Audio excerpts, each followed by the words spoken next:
Hi there, my name is Marley and welcome to another reading vlog. Today I'm really excited because I'm doing a dedicated reading vlog for one of my most highly anticipated releases of the year, and that is of course The Final Gambit by Jennifer Lynn Barnes. This is the third book and the conclusion to the Inheritance Games trilogy. I have absolutely loved the first two books. This is definitely one of my favorite YA thriller series, and I believe this book came out just last month in August. So I decided I'm going to do a totally dedicated video to it, and I'm going to include spoilers, which I occasionally do on my channel. So if you have not read this book yet, definitely go read it and come back when you have read it. I know it's been out a little while, so maybe most of you guys have already read it, or if you don't care about spoilers, you can just keep watching as well. Yeah, if you don't know though, this series is about a girl who receives this inheritance from a complete stranger, and she has to go live in the house of this family, the Hawthorne family, figure out the mystery of why this rich billionaire man left her all of his inheritance instead of his family. And there is also a lot of like teenage romance drama along with a bunch of riddles and mysteries to solve. In the second one, I know I read it pretty quickly earlier this year. I think I remember that like most of the mysteries got wrapped up pretty nicely, and in fact I think I actually heard that it was originally going to be a duology, so this might be just kind of an extra book with like a new mystery being introduced. But I'm honestly fine with that because I really enjoy Jennifer Lynn Barnes' writing and I really enjoy these characters. I'm very into the love triangle as well. I kind of ship Avery with both boys, but if I'm remembering correctly, I think I am more of a Jameson girl. And I can't remember, I think I was happy with how the romance ended off. I'm so bad at remembering what happened in previous books. But yeah, I'm gonna hop into this book tonight. I've been very busy lately. I was volunteering at TIFF for the past 2 weeks. That's the Toronto International Film Festival. So I'm so excited this week to actually not have as much plans and just be able to read and relax. So yeah, I'm gonna hop into this book after work. I hope you guys will keep watching to see all of my thoughts, my spoilery thoughts. If you want a non-spoiler review, be sure to subscribe and check out my September wrap-up when I upload that at the end of the month.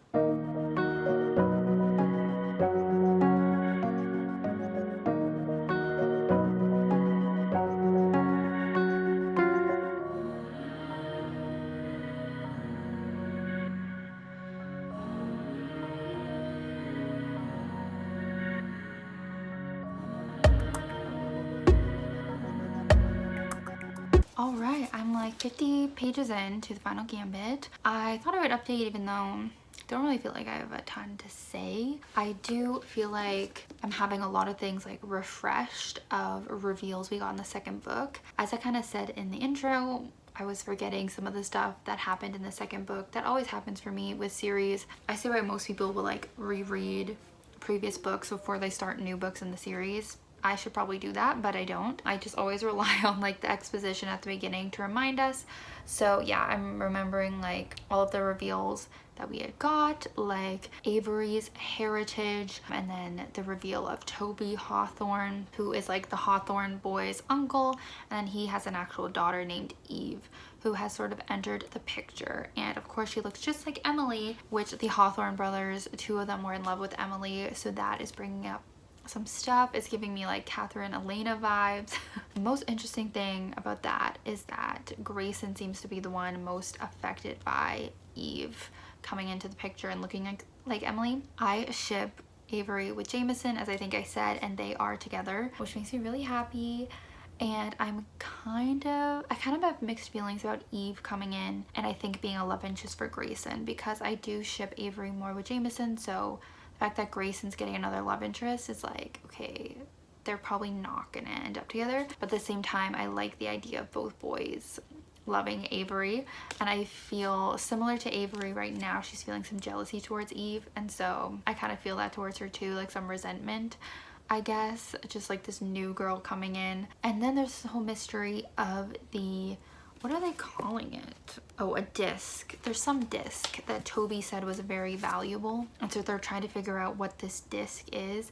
I have a theory that like they got it wrong and they think it's valuable in terms of like price, like money value, but I feel like it's going to be valuable for a different reason maybe. I don't know. Yeah, it's still reading very quickly like previous books. The chapters are all really short. It's really easy and fun to read, but I don't know. I still feel like it might be the worst one just because I don't quite know if this mystery is going to be that great.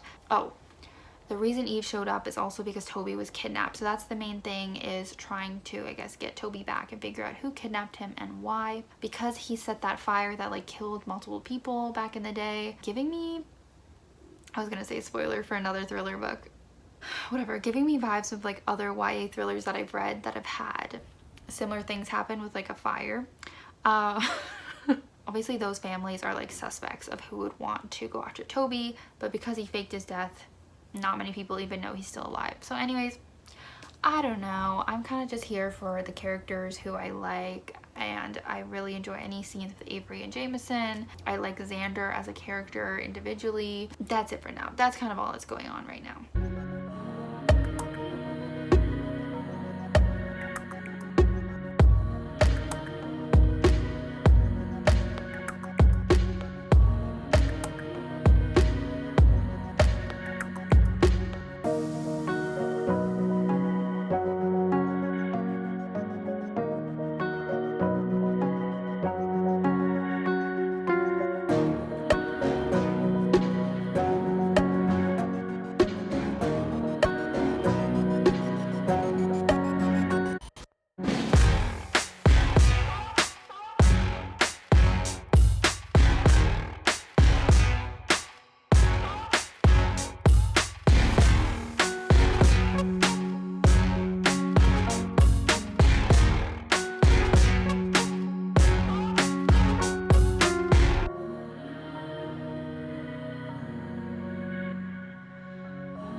Things are getting exciting now. I hope you cannot hear all that construction noise outside. I'm 125 pages in now, and I feel like we have multiple riddles on the go, and I'm kind of here for it. So obviously we have the people who kidnapped Toby. They are sending little messages directly to Avery, and they're all like these little riddles, but they don't seem to be the same as the ones Tobias Hawthorne used to do, because they don't really all lead to the next one. Like, they're not sequential or whatever. They're kind of all separate. But yeah, so we have that mystery going on, which I really have no clue where that's going, because I don't know who this person could be that they haven't like already considered. Like, I can't think of any characters that like we don't know, or that we do know but we don't know their motives yet, you know what I mean? So we have that stuff going on, which is exciting, and we just got like kind of a time limit thing, so they need to figure this out before a certain date, or else what's gonna happen to Toby? Maybe they're gonna kill him or something. Then we also have this new riddle from Tobias Hawthorne. Even though he's dead and gone,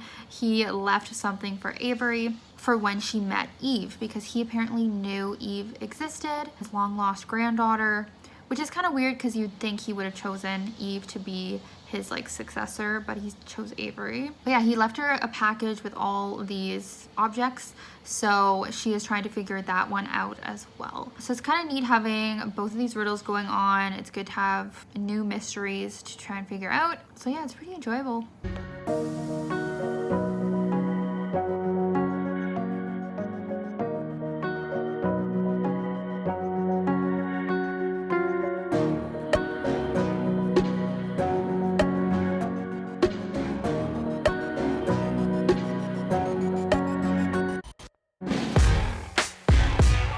Hi, me again. I'm still reading. I'm at like 200 pages in, and I don't trust Eve, which is Toby's biological daughter. And Avery is starting to suspect her, starting to not trust her, mostly because that riddle from Tobias ended in the message, "Don't trust anybody," which, I mean, all that just for that message, kind of annoying. Also, so funny to think of like all the riddles that are hidden in this freaking mansion. Like, when did Tobias have time to set these up? You know what I mean? Like, one of them involved the pool and like the pool tiles. Like, he was planning stuff as he was constructing this mansion. Like, I don't know, it's just kind of funny when you think about it, and like no one else noticing this little man sneaking around doing these things. But anyway, the fact that Avery is suspecting Eve and there was this message from Tobias, I really think she's suspicious. She's giving me like Grace vibes from, really random, but Grace vibes from the Last Hour series. This little girl coming in here acting all sweet and she's actually evil. But that's what the author wants you to think right now, and I always fall for that trap. When the author's like planting these seeds and the main character's thinking something, I'll be like, that's it. And it's like, okay, it's probably not because they're thinking about it. But I don't know, I really think it's weird. Like, why would Tobias not have brought her into their lives earlier? Like, there must be something going on with her. Yeah, that's really all the reveals that we've had, but I'm enjoying it still. This is so repetitive, but yeah, I feel like it's just very easy to read. But I will say that this whole series is definitely a YA thriller that's for people that want like fun, lighthearted moments involved too. Like, there's little cute family moments. They just were doing karaoke briefly. It's definitely not something like A Good Girl's Guide to Murder that's like mostly dark. I'm trying to think of what other ones are dark. I guess all YA thrillers have a bit of that fun stuff, or like romance or whatever, but these definitely do have like a lot of fun. So if you want like a really dark thriller, probably not these ones. I'm just gonna throw this out here. The don't trust anyone message, what if it's about Oren, the head of security? I really don't want it to be that. I want him to be who we think he is. But I don't know, like the don't trust anyone, like Oren would have a lot of power and control as the head of security. He could have, you know, been behind some stuff. I don't know. I don't think that's it. But the don't trust anyone thing makes me think like it could be anyone. So I'll be really sad if it's him, but you know, he's on my radar. Alright fam, I'm 275 pages in. I'm loving it. It's so exciting. It's so good.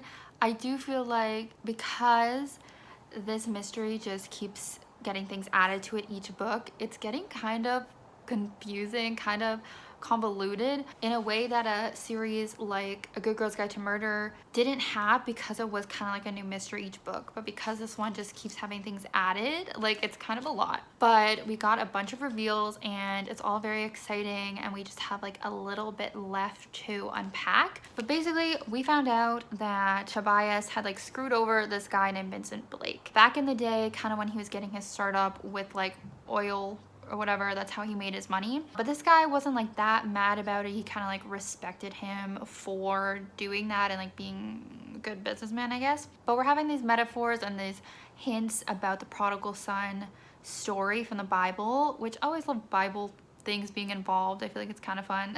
And like metaphors or whatever. So they figure out that this Vincent Blake must be like the dad in the prodigal son, and then Tobias Hawthorne is like the prodigal son. And of course in that story there's the brother that's like very resentful of the dad for like loving the prodigal son, even though he like left and betrayed the dad. So they're like, okay, who is this brother figure? And they figure out, I think I'm saying this right, and they figure out that Vincent Blake had a son. Whatever, we get all these reveals. His name's William, which we've had hints of in previous books. So I like that there was a connection to the previous books. Even though a lot of this mystery is new, there's still those little connections that I like. And then, oh, Will is a nickname, but also Liam's a nickname. And we recently found out that Toby's dad, his biological dad, is named Liam.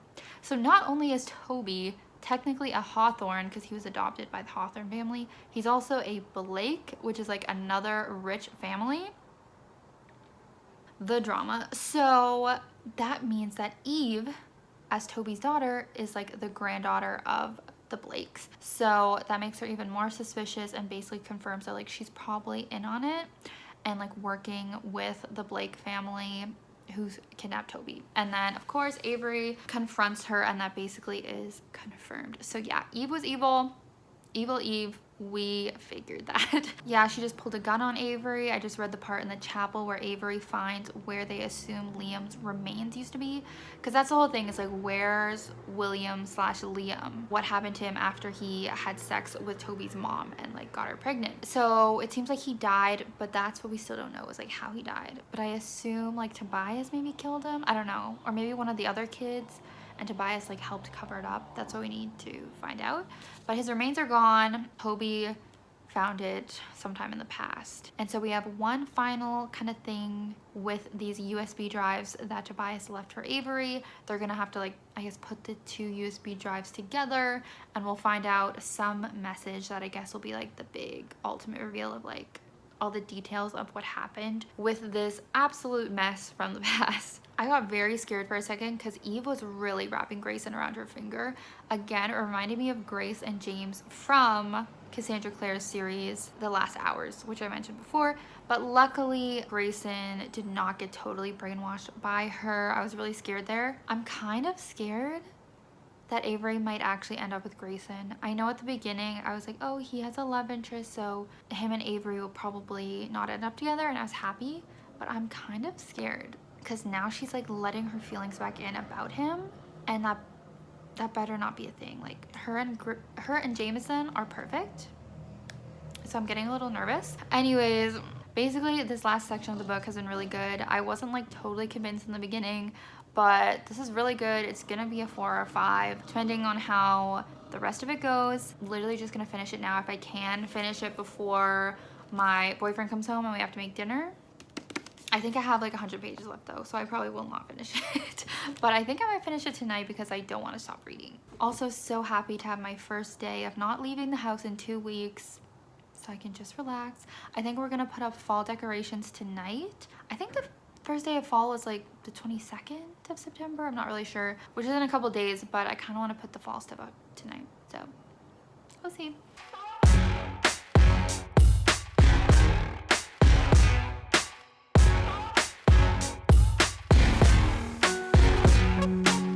I pulled out the fall decorations. I'm realizing we could definitely use more. We just have those. I have some skeleton cups. I have some leaves for the door, and also on the bookshelves, this random thing. These are really cute, but don't know where else to put them except for on my shelf for right now. And then I have this ghost I put in the kitchen. But I think we could definitely use more spooky decorations. I just don't know where to put them because our house is so cluttered. But stay tuned for future vlogs for more decor, maybe. Let's see, we have one other thing. Creepy mask. I finished the book. I haven't even thought about what I'm gonna rate this. I might rate it 5 stars, 4.5 or 5 stars. I really enjoyed it. The end, well, the very end was a little bit cheesy, I have to say. Avery giving away all the money to charity. I mean, I guess it makes sense. Like, if she did anything else besides that, not sure it would have been as respectable. Actually, she didn't even give away all the money. She still kept like $2 billion for herself. Like, that's totally acceptable. Like, no one really needs more than that.